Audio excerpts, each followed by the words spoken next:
Whether your beer is in a bottle, can, or glass, kick back and relax. It's Better on Draft.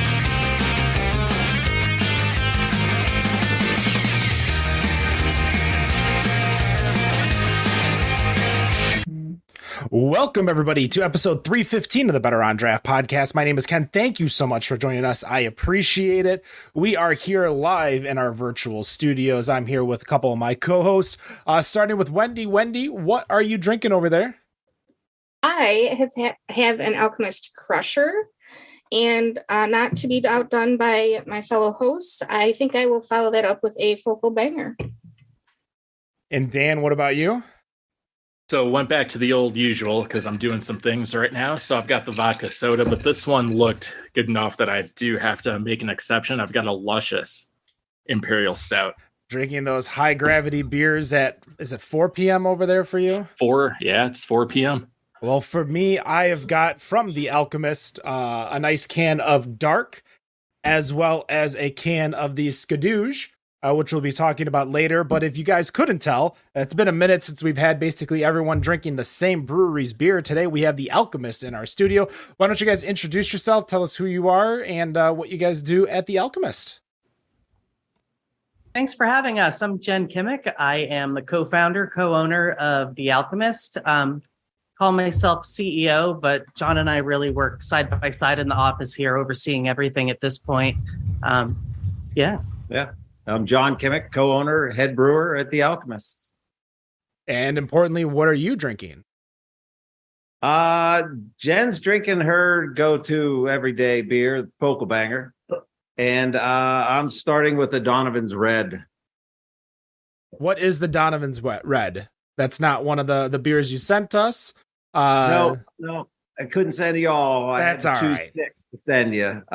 Donovan's Red is a beer that was one of the original 4 everyday, 365-day-a-year beers at the pub. So the original Alchemist Pub and Brewery, which was in downtown Waterbury, for people that don't know, from November of 2003 until August of 2011, when it was destroyed by Tropical Storm Irene. So Donovan's Red was, one of those beers that in 2003 was kind of a bridge for a lot of people, because when we started up, it was a different landscape, and we had no idea how people were going to respond to my IPAs. And Donovan's Red is a relatively hoppy red ale, and it's delicious. It is.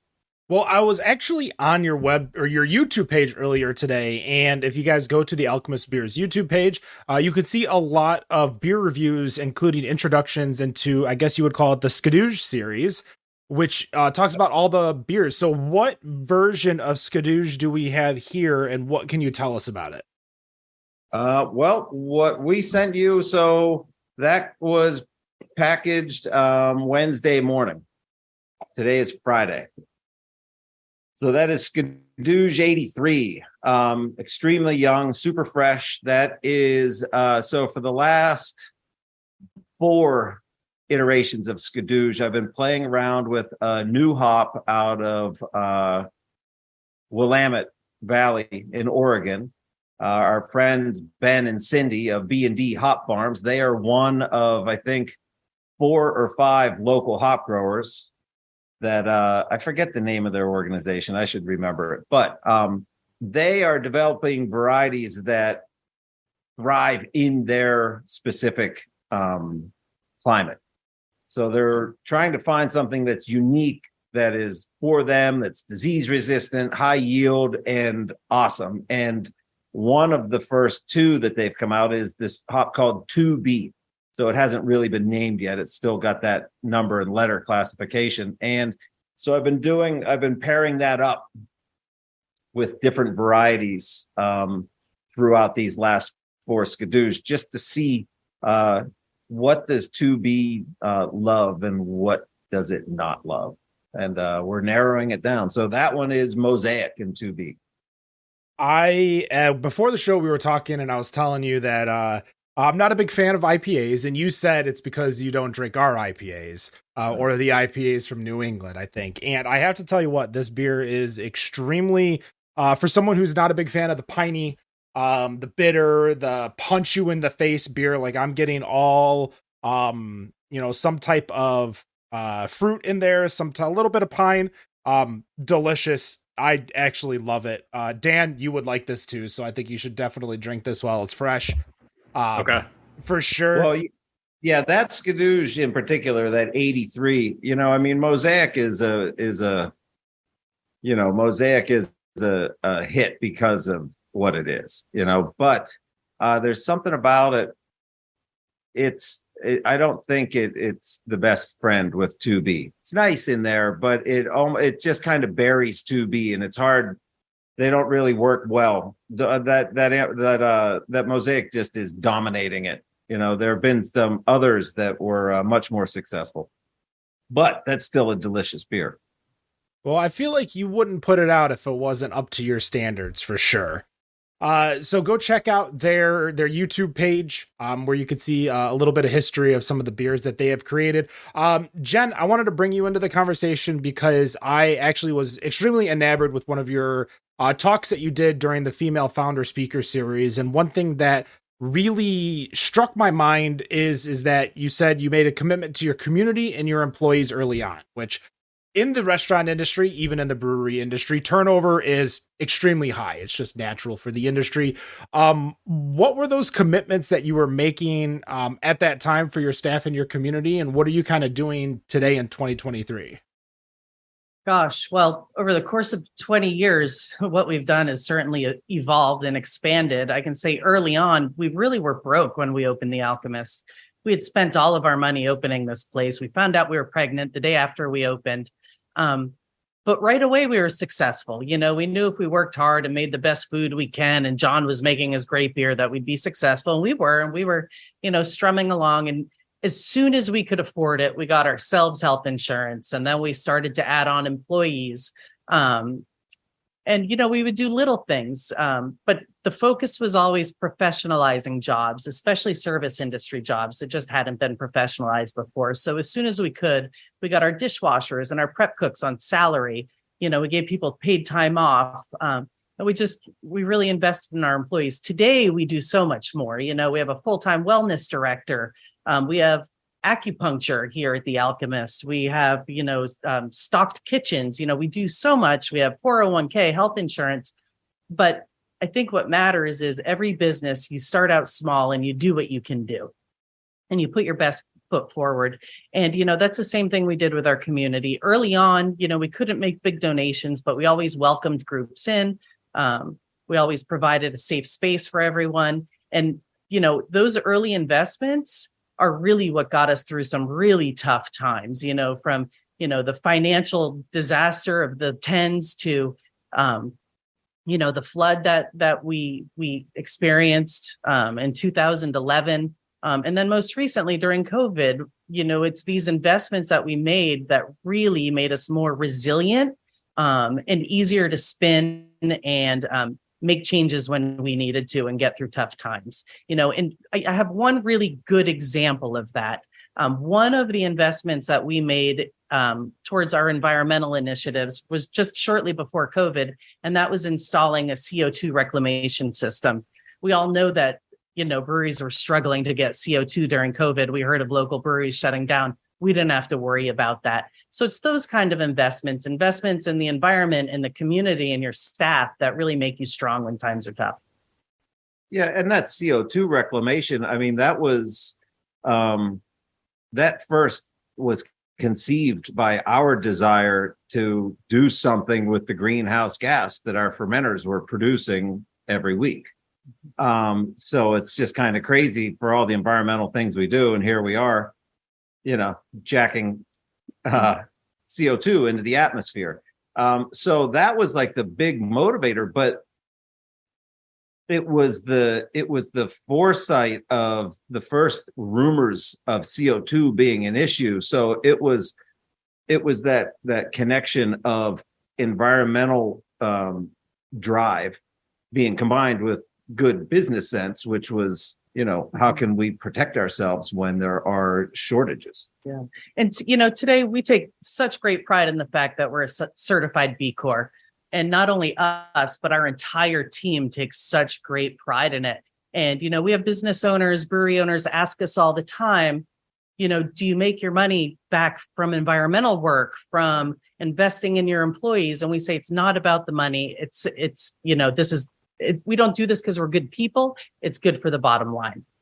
So everything we do is good for the bottom line. It's good for the bottom line, but it's also, we've made many expenditures that if we were the kind of business that had investors that were only looking at the bottom line, they might never have happened.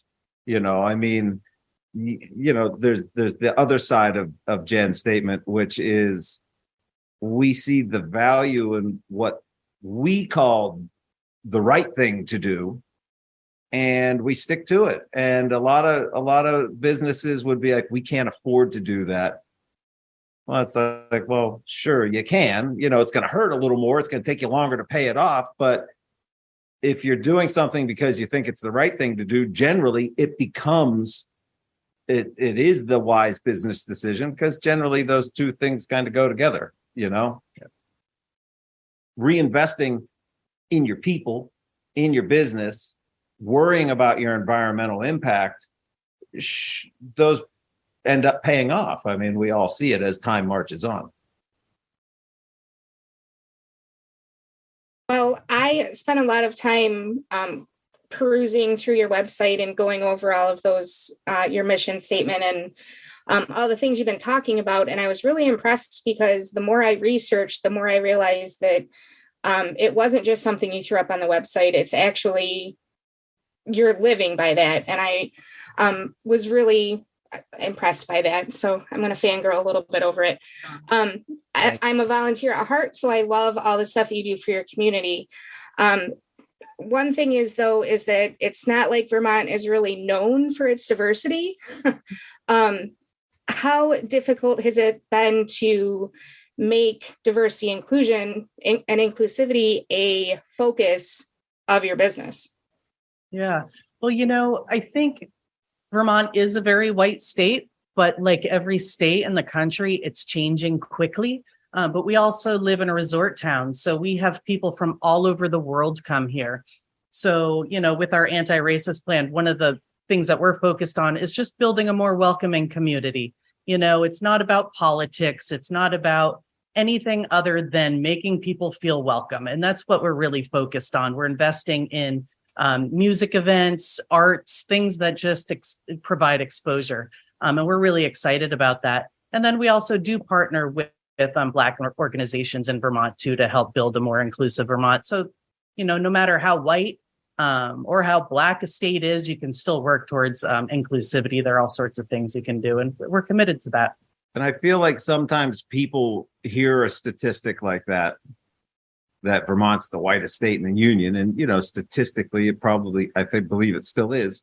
But I feel like that kind of glosses over this pretty sizable part of our population of brown people, of immigrants that are here because they're desperately trying to support their families back from where they come from. And I feel like a lot of these communities are so quickly overlooked, and quite frankly, that's some of the things that we deal with as a business, and trying to open people's eyes to that, and take your blinders off, because like Jen said, demographic is changing rapidly everywhere, and it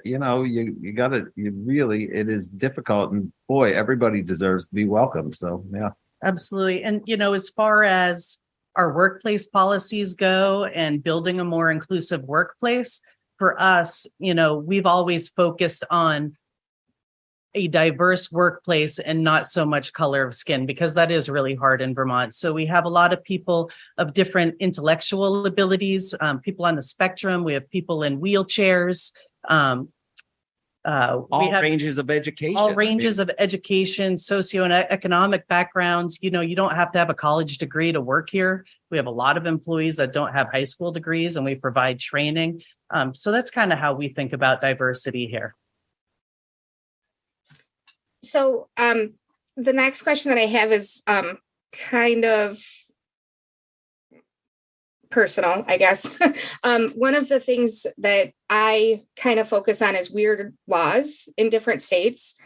And at that talk that Ken was talking about for the that he saw in the video, Jen, you had said something about you were just getting ready to increase your distribution, and the state came in and said that you needed to shut down your retail store. And I'm not aware of that story, so I was just kind of curious as to what the background on that was. Yeah, that's just I think that's a little snippet of a story. I think that comes when we opened our first production brewery in Waterbury. Which we still operate. We still operate. We have a production brewery where we make Heady Topper in Waterbury, and then we have this brewery here in Stowe. We had started planning for the opening of that brewery in January of 2011, and we had sunk all of our money into it from the pub, and we were just flat out broke again. And right when the flood came and destroyed our pub, the next day our first cans rolled off the line. So it was kind of like a small miracle for us. So we started, just brewing right away. Because we had lost our pub and because we had to lay off 20 people immediately, we doubled down and increased production as quick as we could at that new brewery. And we tripled production the first 6 months so that we were able to hire back half of our staff. Well, unbeknownst to us, that had triggered some new water discharge permits that we didn't have to have prior to increasing our production. And, we were just... Honestly, we were a little in shock from the flood. We were in survival mode, and we were surviving, and we were getting those jobs back. So when the state came in and said, hey, you have to get these discharge permits in place. You don't have sufficient parking here to have these people come in and buy beer. You have to shut down. There were a number of reasons, but there were, and it was, people ask us, we've had many people be like, boy, at the end of an interview, they're like, you two should write a book. And it's like, well, in our free time, we'll write a book. But that in those days, especially, I can't speak everywhere, but here, especially because that's our experience, there is no manual on how to do this. Like it was some of the early people doing these things and growing like that. And so we were really blind going into it because, for 9 years, it was our pub, and we knew that. And then we expanded into a new industry, which was production brewing, and increased production. And then, it just starts to trigger things. It's not like, hey, page 7 tells you if you go start making 3,000 barrels a year, then you need a direct discharge permit with the state. There's nothing like that. And so just knock, knock, knock, they show up at your door and like, hey, you don't have a direct discharge permit. And you're like, a direct discharge, what? So there was so much of that over the years. We went to school on how to open a business when we opened our first business. And we still continue to learn all kinds of new lessons all the time. But that's what keeps it interesting. Yeah. But, in addition to that flood coming and us losing our employees overnight like that, we were just a little tiny brew pub, 60-seat brew pub. And we had this little new brewery that we were going to open up 1,500 barrels a year. When that all happened, this Heady Topper craze happened all at the same time. So when we did start selling 4-packs, people were parking on Route 100. People were lining up for beer. It was so much more than we ever anticipated or frankly could really handle. And, our neighbor was literally out in his front yard with a shotgun because he couldn't stand all the people turning around in his driveway. It was something. It was fun. It was good times. People think this was all, at the time it was a blur because it was all being thrown at us and people are going crazy for Heady Topper. And at the same time, people were saying this was all deliberate, like we were deliberately not making enough beer and driving up demand. And it's like, you've seen how crazy we were at that time. And with an 8-year-old in tow, it was a crazy time. So we opened up the most beer I ever made in Waterbury at the pub was about 420 barrels a year. That was like our maximum production For 8 years. So then when we opened the production brewery, we opened up with a capacity of 1,500 barrels a year, thinking maybe we'll sell it out of our pub, and if we have extra, I don't know, we just kind of, and so the flood hit, we took the emergency funds and doubled our production to 3,000. 3 months later, we took every bit of money we had made again, bumped it up to 6,000. And then the next bump, it took us, I think, 6 months to get from 6,000 to 9,000. And that was maximum capacity for the building. It's from a business point of view, you're just charging forward and you're making major decisions on the fly and doing everything you can to keep like 1,000 balls up in the air all at once. So real quick, before we move on to talking about the beer, which I'm sure the guys are anxious to do that. I'm curious then, what would be one piece of advice that you would give a young brewer coming up? A young brewer? About starting a business, I would say. Or any business.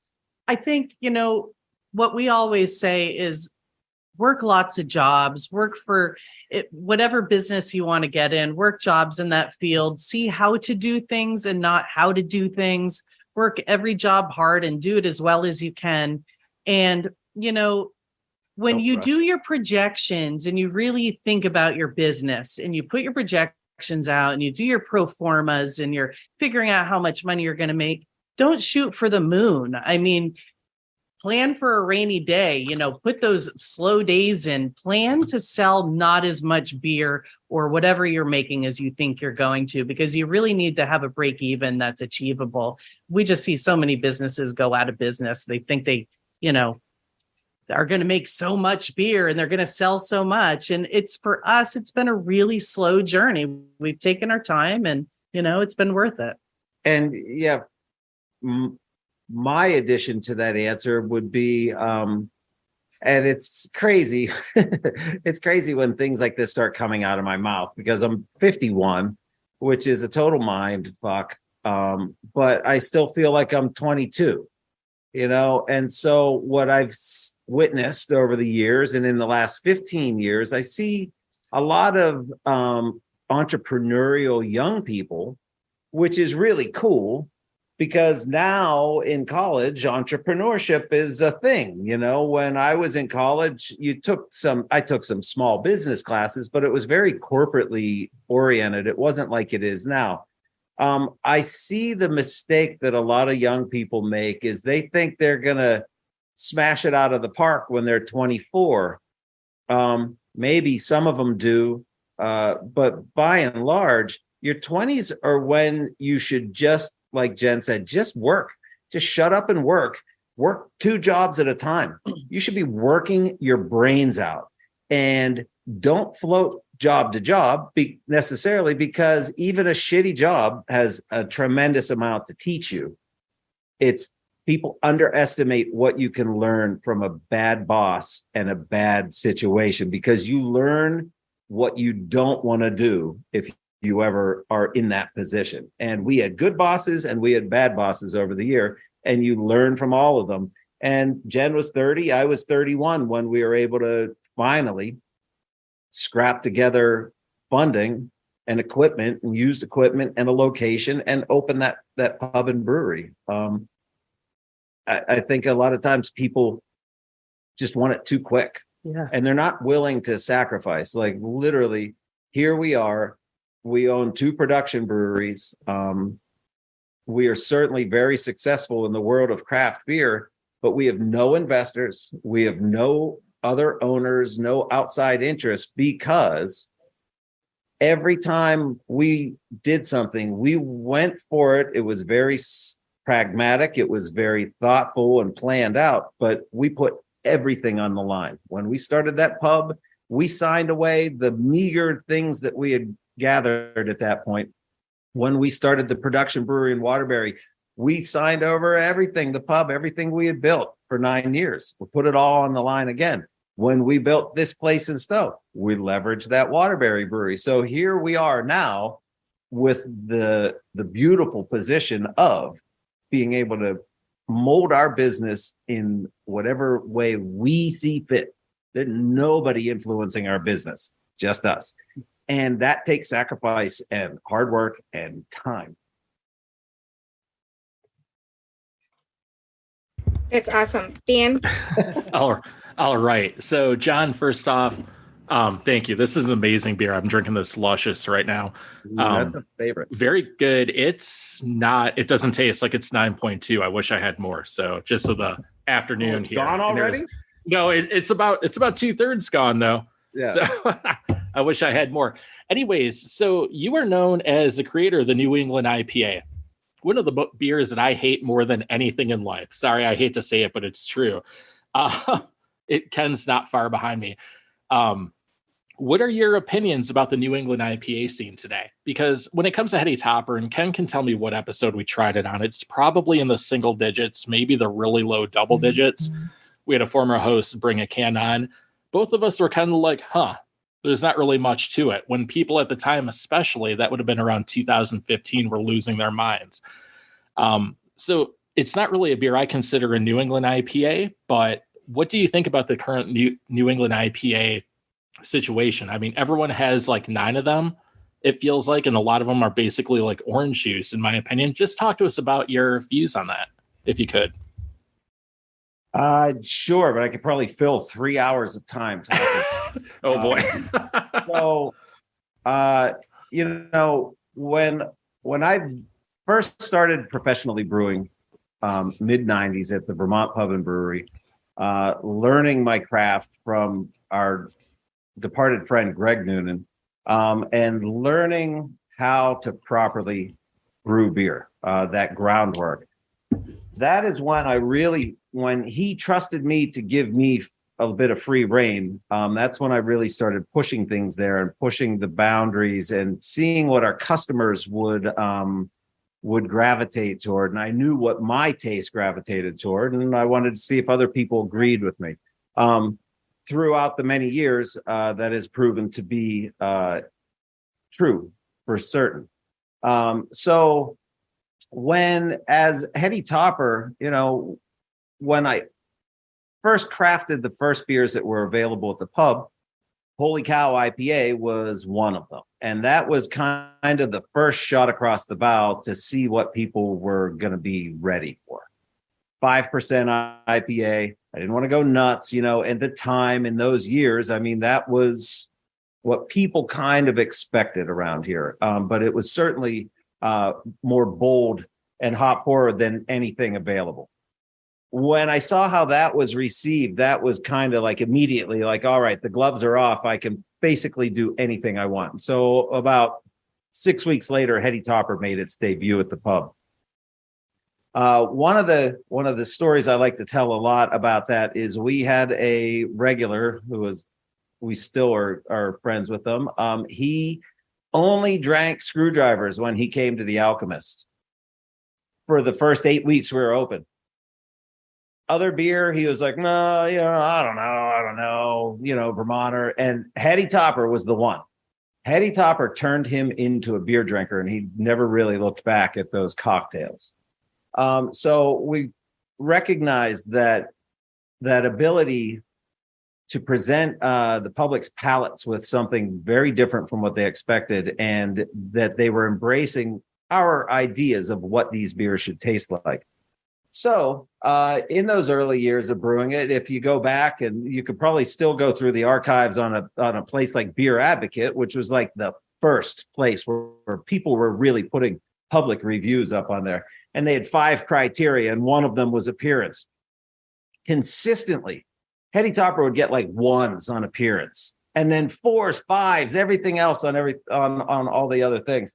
And it was just, sure, it could be annoying at times, but it was also understandable because people just hadn't really experienced that before. And it was one, like the first example of many examples of when we have had to train, for lack of a better word, the public at large what we were doing and what they were tasting.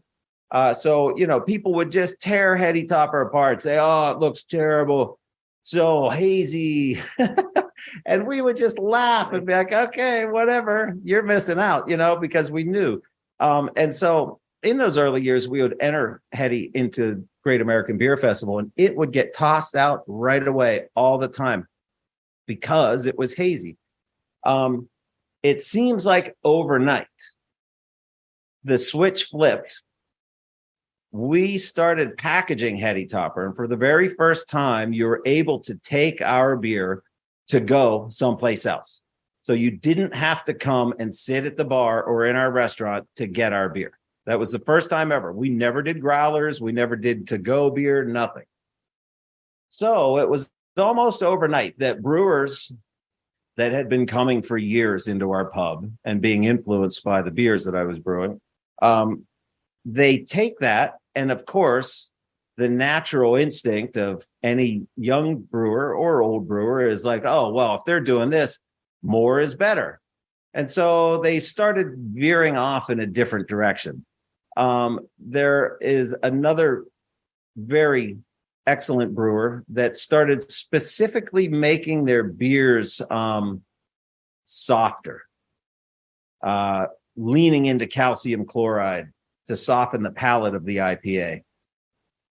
And as a natural result of that then spawned that bigger, more is better in a totally different direction. And Heady Topper was once again an outlier. The world of New England IPA and hazy IPA split into what I consider just a terrible, terrible direction. The world is absolutely rotten with chalky, soft, basically undrinkable IPAs and double IPAs, in my opinion. They lose the structure. They lose everything that makes an IPA amazing, in my opinion. They have de-emphasized bitterness to the detriment of the overall beer. I think you are now starting to see a turning in the market. You are seeing a lot of experienced drinkers, not that they have any real knowledge above anybody else, but they've tried enough beers now that their palate is being fatigued by these overly, muddy, murky, overly hopped, undrinkable IPAs that, quite frankly, are ruining, wasting hops by the thousands and hundreds of thousands of pounds a year. And it's morphed into something that is not really at all what we do. So Heady Topper used to be in between this and that, and English IPAs and West Coast IPAs. Now it still sits in between. It's not West Coast. It's not New England. It is its own thing. And that is what we take great pride in. We are targeting very classic, ingrained attributes that people are drawn to in a beverage. And it is kind of a timeless flavor that, I can't imagine ever not enjoying the kind of IPA that we brew.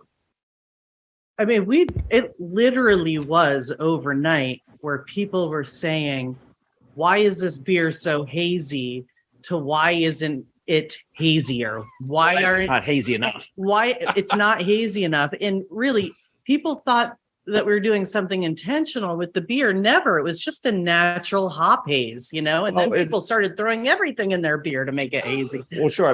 Brewers are putting applesauce in the kettle. They still, to this day, you look at ingredient lists on New England IPAs, and they're putting oats. Come on. Yeah.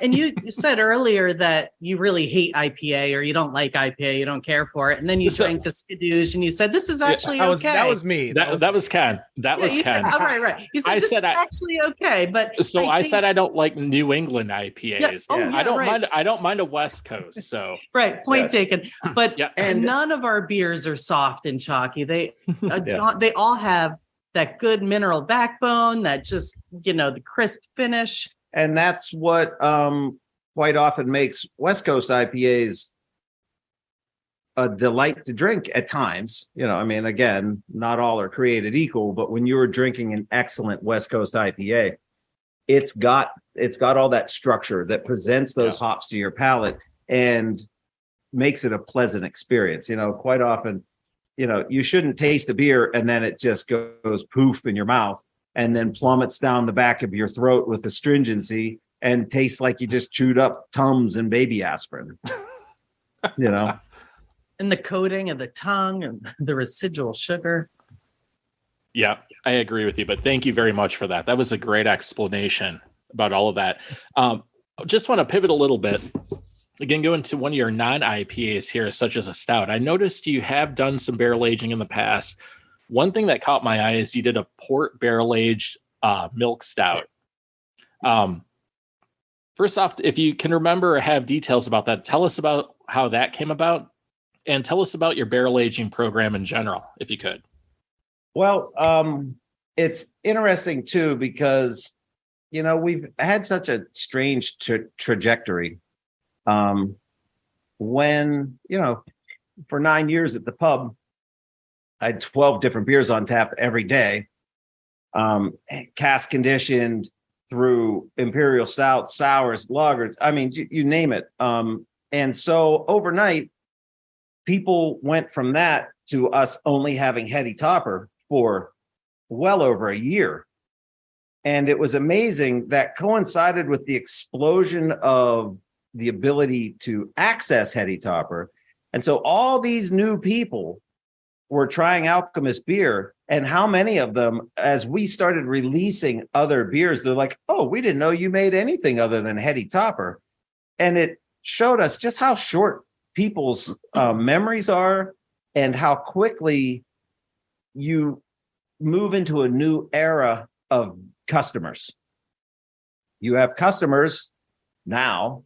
10 years from now, we're going to have some of those customers for sure, but we're going to have totally new customers that we feel like we are constantly like explaining to people like what we do. Still to this day, people will be surprised when they come in here and there are 6 different sour beers available and stuff like that. Not kettle soured garbage, but true barrel aged 3-year-old, 2-year-old, 1-year-old, like traditional gooses and fruit aged sours and all kinds of different things. So that has been going on since the pub days. I mean, it started with 2 barrels in the basement that got washed away in the flood. When we built the Waterbury Brewery, we've now, I now have 28 barrels over the last 12 years that have been fine-tuned and eliminated and replaced until I have 28 outstanding barrels of sour beer. When I bring barrels in for imperial stouts and stuff like that, you source them and they come and go. So the beer you're talking about is Knuckle Dragger. It's a milk stout, an imperial milk stout aged in tawny port barrels. That came about through experimentation, like with most breweries. Back in probably 2016, maybe, an imperial stout called Squidgy Black was aged partially in bourbon barrels, Madeira barrels, and port barrels, and then blended and created this beer. So as I'm making imperial stouts and tasting imperial stouts and different ingredients that bring different flavors to the forefront, as you drink Luscious, you'll notice a definite lack of that black acrid character. What I was shooting for with a beer like Luscious, a British imperial stout, I want to accentuate that dark dried fruit character. I want to accentuate those cocoa flavors, the chocolate flavors, without any acrid kind of burnt character to the beer. I want it to be luscious. I want it to be lush on your palate. Yet at the same time, you can drink a full 16-ounce can of that, never guess that it's 9.2%. And when you're done with it, you might be tempted to pick up another of the same thing and drink another can of that. So that, to me, that's an accomplishment. That's a great beer. You don't even think about it. You just keep drinking it and all of a sudden it's empty. And you're like, wow, that was a great beer. You don't have to think about it. You don't have to tear it apart. So some of these flavors that are developed by the malts that I use in my stouts lend themselves to that. So the first time you try a beer out of a Madeira barrel and you get that nutty marzipan almond flavor from the Madeira, or the first time you try a beer out of a tawny port barrel and you get those dark dried fruit, the plums, figs, and all of that kind of raisiny flavor. For me, I mean, that just gets my brain turning and strategizing how I'm going to put these flavors together into something final. So for Knuckle Dragger, it was driven out of the malt bill, which will promote some of those flavors of the dried fruit, which then when you draw out that tawny port character, I mean, come on, it's a nice beer. I wish I had a chance to try it, because the whole reason I brought it up, I've had a port barrel aged stout once or twice over the last few years, and it's always good. It's not something you would think of off the top of your head if you're going to barrel age something, but every time I've seen it done, it does come out amazing. Now, one more question. I'm going to pass it back over to Ken here. I'm curious about this. So apparently Sierra Nevada Bigfoot was the inspiration for Heady Topper. Is that correct? And can you tell us about that?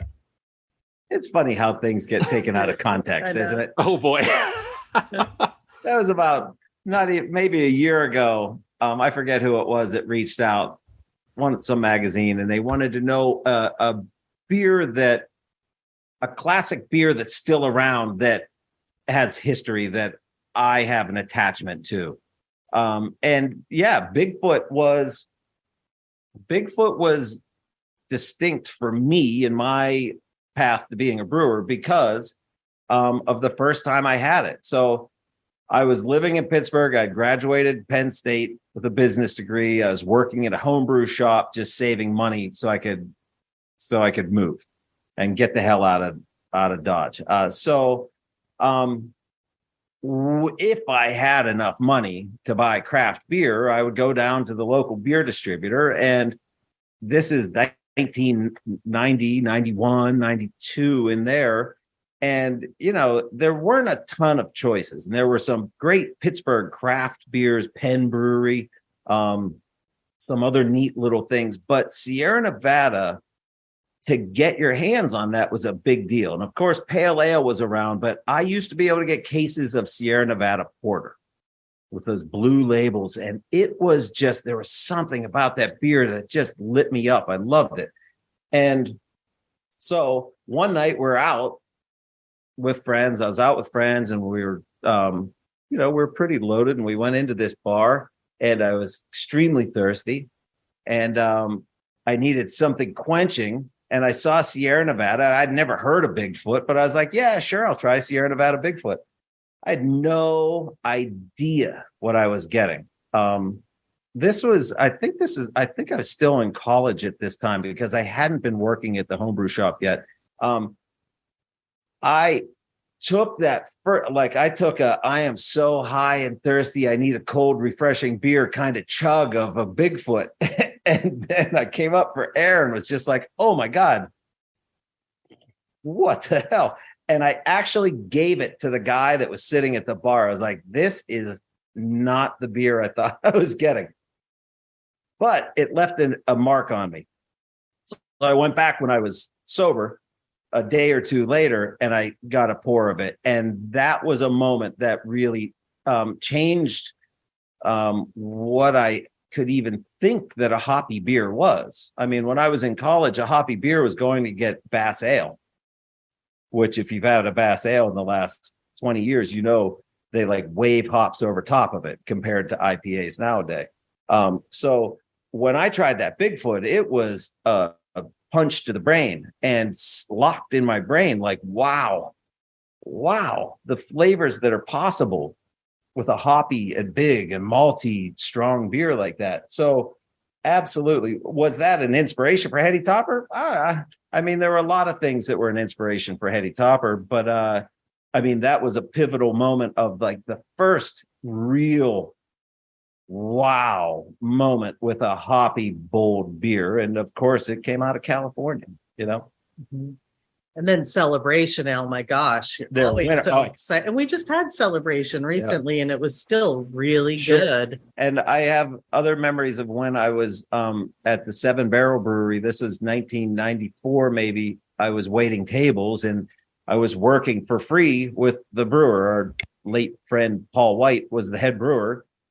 I was working 5 days a week waiting tables. I would go in on my days off and work for free in the brewery. And I did that for a year. One of the cool things that happened in that year was Catamount Brewing, which was just over the river from West Lebanon in White River Junction, Vermont, that brought Todd Mott and other really talented brewers out of that brewery. They would come over on bottling days sometimes to the brew pub, to the Seven Barrel Brewery with seconds. And I remember the first year they came in with a hoppy Christmas ale of theirs. And that was another one that was like, wow. You know, I mean, just these different things coming in from the strangest places, but it was those early pioneers on what eventually became the world of IPA now. Thank you. Great story. Ken, passing it over to you. Well, if you can believe it, it's been almost an hour as we are going to be kind of wrapping everything up, making sure we tie a nice bow on this great episode. John and Jen, thank you so much for joining us. I appreciate it. As we end every single episode, all of us come in with a final question. This final question is meant to be fun, lighthearted, and just a way to show a little bit more of your personality, which you guys have shown plenty of tonight. So I'm expecting to be even more entertaining. Wendy, what is your final question for John and Jen here? So November is your 20th anniversary, right? Yeah. So, this is 20th year. Exciting. I've read that you release an anniversary beer every year. Have you announced what your anniversary beer is going to be this year? We've only done one anniversary beer, actually. Okay. It was for our 15th, and that was a barrel-aged Luscious. So we have some fun ideas that we are not ready to reveal yet. Okay. But I can tell you that the Alchemist family is going to have a hell of a time on November 29th. We're going to have an amazing internal employee party celebration kind of thing. There is going to be a beer release for that, but we're not ready to tell anybody about it. But it's going to be really delicious and fun. We love parties. That's probably what keeps us going more than anything. Having parties with our staff, our friends. It's the best thing. And the harder you work, I mean, you realize you need to take those moments in life to just like shut it down and have fun and put things in perspective and not take it so seriously. Sure. Absolutely. Dan, what is your final question for John and Jen here? All right, real quick. I do want to give a shout out for the beer you sent here from Vermont to Phoenix. Got here yesterday afternoon. It was still cold. So nice. Shout out to that. That was a great job. That's the first time that's ever happened. This is just a fun question. No right or wrong answer, but just want to throw it out there. If you didn't know, in 2015, Iron Maiden released a song called The Alchemist. Did they name this song after your brewery? And if not, do you still tell people they named it after you anyways? That'd be really cool if they did. I know a friend of ours named Kieran that his head would explode if he ever thought that they had named anything after us, because that is his all-time favorite band. No, I do not think I can't imagine that there's any connection, but I will say that we had the opportunity to meet Scott Ian of Anthrax. Oh, hell yeah. And we had seen he had made an Instagram post. Somebody had given him some Heady Topper for his birthday, and he made a post about it. And so we saw him. We happened to be out in California. And we saw him at a party, and I just beelined it for him and walked right up to him. I was like, "Hey, Scott Ian." I said, "I'm John Kimmich." I said, "I make Heady Topper." And he was like, "What?" You know, I mean, it was so cool. And eventually, me, our son Charlie, and Kieran, the three of us got to go backstage at the Heavy Montreal Festival a few years ago when Anthrax and Slayer were playing, and we got to stand right behind the soundboard and watch Anthrax's set. So that was pretty cool. Yeah, I need to know what kind of parties you guys are going to. If you're hanging out with Scott Ian, that's actually pretty amazing. Well, we've been able to meet lots of cool people because of Heady Topper, so it's been a pretty crazy ride. Obviously, but you know, we're just here doing our thing in Vermont. You know. You know, the top of the list of the cool people are the hosts of the Better on Draft podcast. So we appreciate that lead in, because I know that's where you were going with that. You know, there's the pyramid goes down from there. Absolutely. Yes. Exactly. We're way cool above. people. We're way above. You and Bernie Madoff are up at the top, and it all goes down. Hold on. I feel like do we have 2 minutes? What is a story with Bernie Madoff and the Alchemist beer? Because I need to know now. No, Bernie. No, you're at the top of the pyramid. It's a just pyramid like Bernie Madoff. Oh, just it's like him. Got it. Yeah. Oh my God! I am only Bernie we know is Bernie Sanders. Wait, do you have a Bernie Sanders Alchemist story or a Heady Topper story? Hold on. She's going to grab something real quick. Is that Bernie's? Yeah. All right. If you guys aren't watching, real quick, if you guys are listening via the podcast, go over to our YouTube page, youtube.com/betterondraft. On it, which you will see, Jen is showing, and she will explain what she's showing. There you go.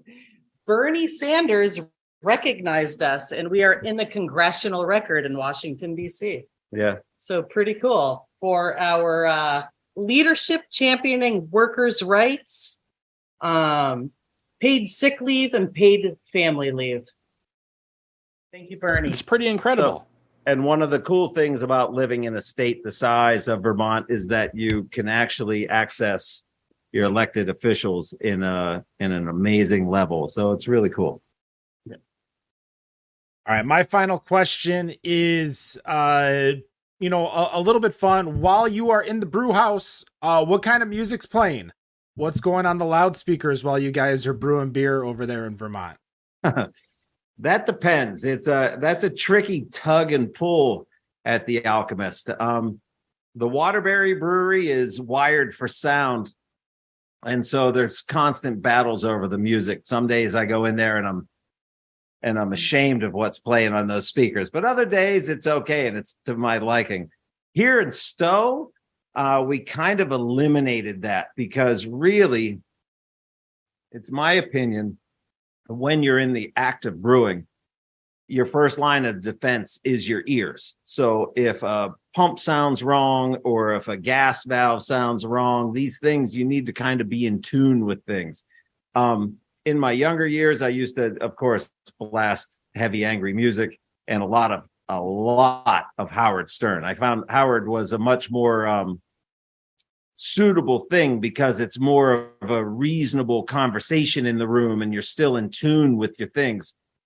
I would blast, heavy music on my mash-ins, but then I would settle into conversation. With that said, High on Fire just played down in Brattleboro, and I took a crew of my brewers and canning line guys down to see them in a place called Stone Church, which is an old Catholic church that is now a music venue.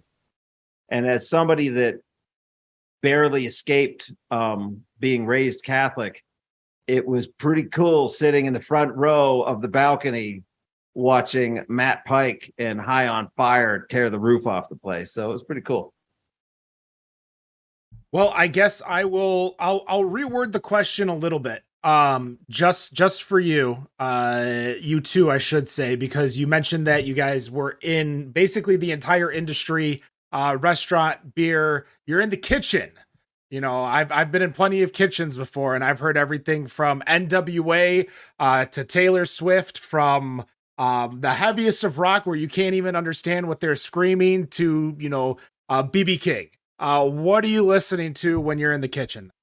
Gosh, we've had kitchen staff with heavy metal, this and that. Well, what I have found for our staff, both in our public space here and what we ended up with our kitchen when we had it, it's got to be down tempo. It's just got to have a beat that you can work to, whether it's down tempo, hip hop or jazz or whatever. I think that's what's most effective. And, we have a pretty good curated list here in our public space, but I feel like we went through this whole thing in our kitchen where it was heavy metal and we ended up with a jazz, something that's not going to make your brain explode or throw a frying pan at a server.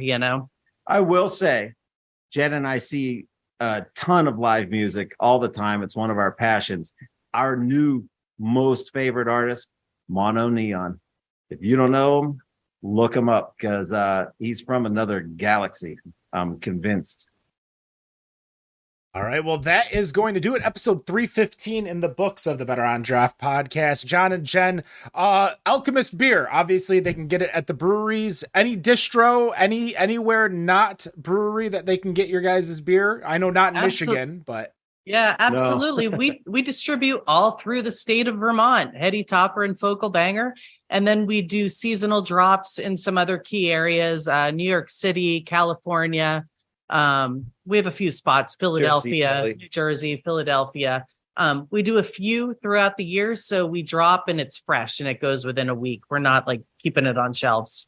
It's we'll package it on a Tuesday. It'll get on the truck on a Wednesday. It'll be hitting shelves in LA on a Friday and be gone by Monday. So it's good for us because we make the same amount of beer year round. So when we have mud season and our retail slows down here in Stowe, that's when we do our drops and it keeps everyone employed year round. Once again, thank you so much. You can find us on all of our social medias. That's Twitter, Untapped, Instagram, TikTok, Twitch, Facebook. It's all Better on Draft. And no matter what you think of your beer, we think it's Better on Draft. Have a good night. Good night. Good night. Cheers.